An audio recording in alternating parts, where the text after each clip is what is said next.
Hi guys, welcome back to the channel. So let's just get straight into it. So Allpowers have launched a brand new product called the Volix P300 and they asked if I'd like to review it. Now when this got delivered, I was in the middle of doing another video to do with the van build and it's a massive upgrade, and I decided to use this before doing the review, but that video hasn't come out yet, but I'll get to it later in the video and I'll let you know what it is. So let's get it unboxed and have a wee look at it. So on the top, get the usual manual. Oh, how tiny that is. Yeah, we'll get to that in a minute. And we get a wee box of goodies, so put that to the side. So the box of goodies, so just your standard AC power cable. First impressions from all the other Allpowers power stations that I've received on the channel. This thing is stunning, look at that. It looks very futuristic-y, like I'm digging that. I quite like as well the handle goes completely flat, so no matter where you're putting it, you can slide it in somewhere, but you can also pick it up. I have to imagine that with this smaller one, there's going to be bigger ones, kind of like the Allpowers R1500 and the R2500. Aye, I'm looking forward to seeing what they do with the bigger ones. Let's get into the features of it. So dimensions wise, it's 10.2 inches in length, 8.2 inches width and 4.9 inches tall, and the weight is coming in at a nice 3.57 kilograms or 7.87 pounds. The Volix P300 has a nice 256 watt battery capacity with an output power of 300 watts that does surge up to 600 watts. The P300 also has a LiFePo 4 battery that can recharge from 0 to 100 in 60 minutes with 300 watt max AC charging. It can also be solar charged in 1.5 hours to a max 110 watt solar input, or it can be car charged in 3 hours. On the output ports, we have one AC output at max 300 watts, one 12 volt 120 watt DC port, two 18 watt USB-A ports and one 100 watt USB-C port. For the input ports, we have one AC input at max 300 watts and one XT60 rated at 110 watts. And we also have this nice LCD screen that shows the input, output, battery percentage in the middle and how many hours or days remaining. So the Volix P300 does have Bluetooth as well. To turn it on, you just press and hold the DC button for 3 seconds. And there you see it starts flashing up there. And the reason for the Bluetooth is because you can control this unit from the app, which I'll show here. So to find it on the app, you just need to make sure that the Bluetooth is on and then hit Bluetooth device, and then you should see it pop up there. And as you see, we've got the exact same details on the screen as we do on the phone. So if you prefer just to put this somewhere and leave it out of mind, out of sight, but leave everything plugged in, you can operate it all from the app. So with the AC, and then you can see the little plug socket up the top come on. And then if you do the same for the DC, you'll see it's kind of like a wee USB stick, and that just lets you know that these two inputs are currently working. It would have been nice if there was wee lights or something, but I think that might be reserved for the bigger versions. And again, you can turn them off as well. And then if you go up to the top 3 dots, you'll get settings. So then you've got work mode, which is basically just how fast it charges. So you've got mute mode, which is the slowest, which is silent, standard mode, and then you've got fast mode, which will give you the full 300 watts fast charging, but the fans may kick on. And then you've got eco mode, which basically means it shuts down. So if the unit detects that there's no input, there's no output, it shuts the system down and it shows you there. So it'll shut it down in an hour, 2 hours, 4 hours or 6 hours. And there you've got firmware upgrade as well. So the first thing I would do is when getting this unit, I would upgrade the firmware, which means that it's going to work better, more efficiently, and work is how it's supposed to work. So if you do have any issues before upgrading the firmware, it might be worth doing that first. That's the app. It's pretty basic, but it gives you all the information that you need. And here are just a few charging examples. So for a 25 watt LED camping light, you would get roughly 8.8 hours, 50 watt cooler, 4.4 hours, 30 watt speaker, 7.3 hours, 20 watt phone, you'd be able to charge it 11 times, 65 watt CPAP machine, you'd be able to run it for 3.4 hours, a 65 watt laptop, you'd get 3.4 hours, and for a 120 watt kettle, you'd be able to run it for 1.8 hours. So this will charge your devices without any effort. And it's also got this nice carry handle, so when you do need it, it's there, but when you don't, it folds flat, and you've got this nice flat design here, so you can put your phone on an iPad.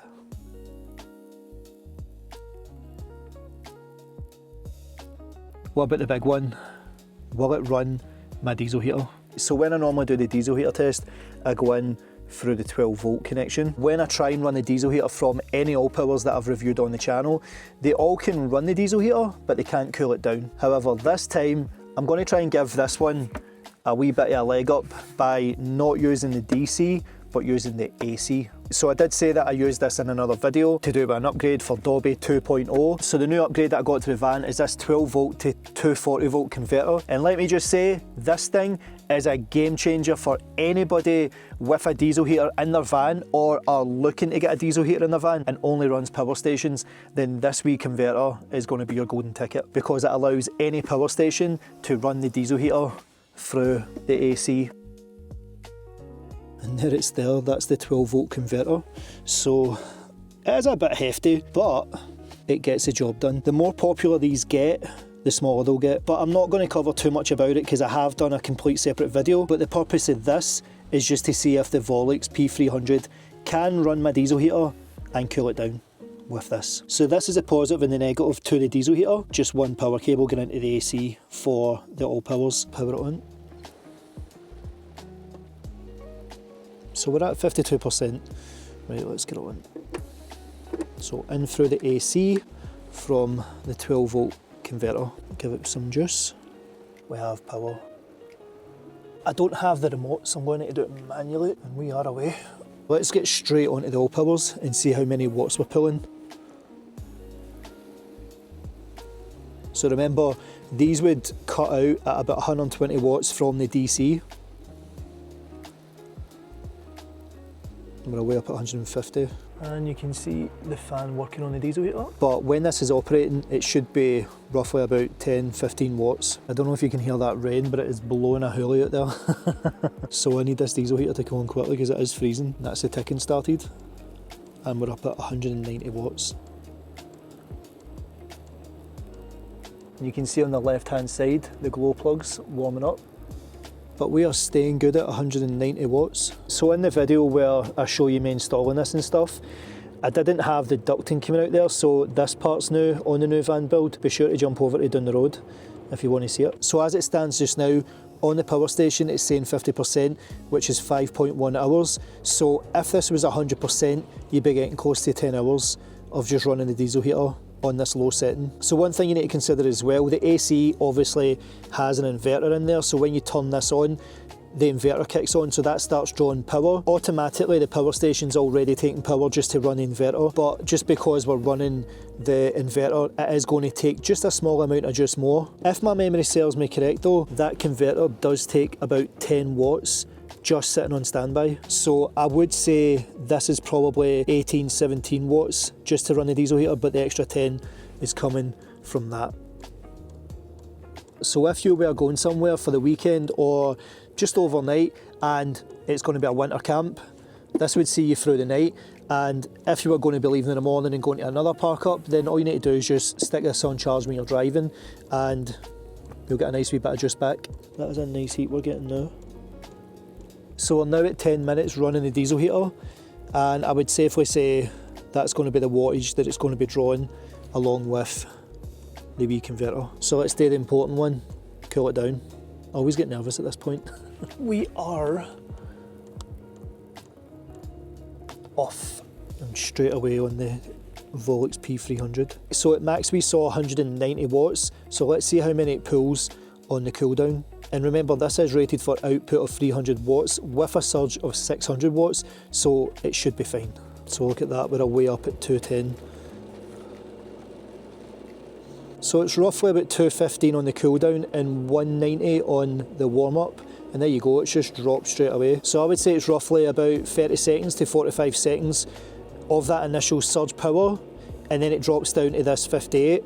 And on the warm-up, I would say it's probably about a minute to 2 minutes to get the temperature up. So it's literally hardly using any power when it's up at those high wattages. As you can hear, the fans are ramping down now, and so is the wattage. So traditionally I show gaming or, you know, charging MacBooks and laptops and iPads and iPhones and all that stuff, but I think this is the bigger ticket item. Showing this tiny power station running and cooling down a diesel heater is far more important than charging iPhones and iPads and games consoles and all that stuff, because you know that it's going to charge your phones, you know it's got USB-C, it's got USB-A, you know it's going to charge your phone and your iPads and stuff, but the fact that you can now run a diesel heater with this confidently and not through the 12 volt port from the AC and with that 12 volt converter is just amazing, and it's a game changer for anybody, especially in the winter months. Instead of using electric blankets or gas to heat themselves up, this is a much better solution. And that's it stopped. So as I suspected, 10 watts is coming from the converter. So let's turn the converter off. Let's unplug it and put the inverter on and just see how many watts the inverter takes. So if you look at the figures now, at 47%, we'll be getting 9.9 hours. Now look what happens when you put on the AC for the inverter. And there'll be a wee click as well to let you know it's on. So there you go, 9.4 hours. So if you left that inverter on, you can see it's going to drain the battery because we're on 9.9, but we're now 9.4. Using this 12 volt converter is giving us 10 more watts that we're using.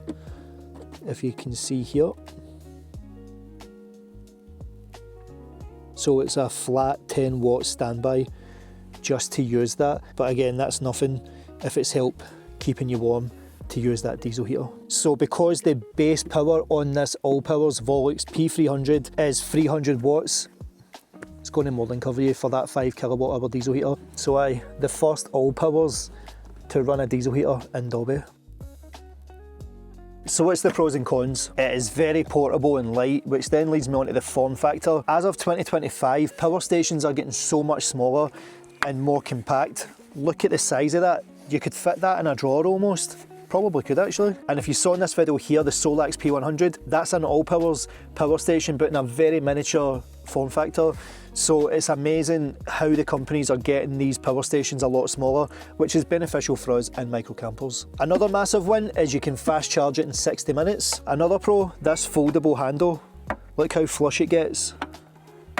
Again, saving space. I think another massive pro for me is that 256 watt hours, considering the size of this, because I ran my van for a year with something the same power but a wee bit bigger. And I think the last pro for me is the XT60 connector, which just makes it so much easier to charge things when you're using a solar panel, or if you're charging from the car, you don't need to use hundreds of different cables. What about the negatives? What about the cons? Is there any? Can't think of any. It is what it is. Does what it says on the tin. I can't think of any for this power station. If it didn't run the diesel heater, then that would have been a negative, but because we went in through the 12 volt, we went in through the AC, so maybe that should be in the pros. Yes, you could say I cheated by using the 12 volt converter going in through the AC.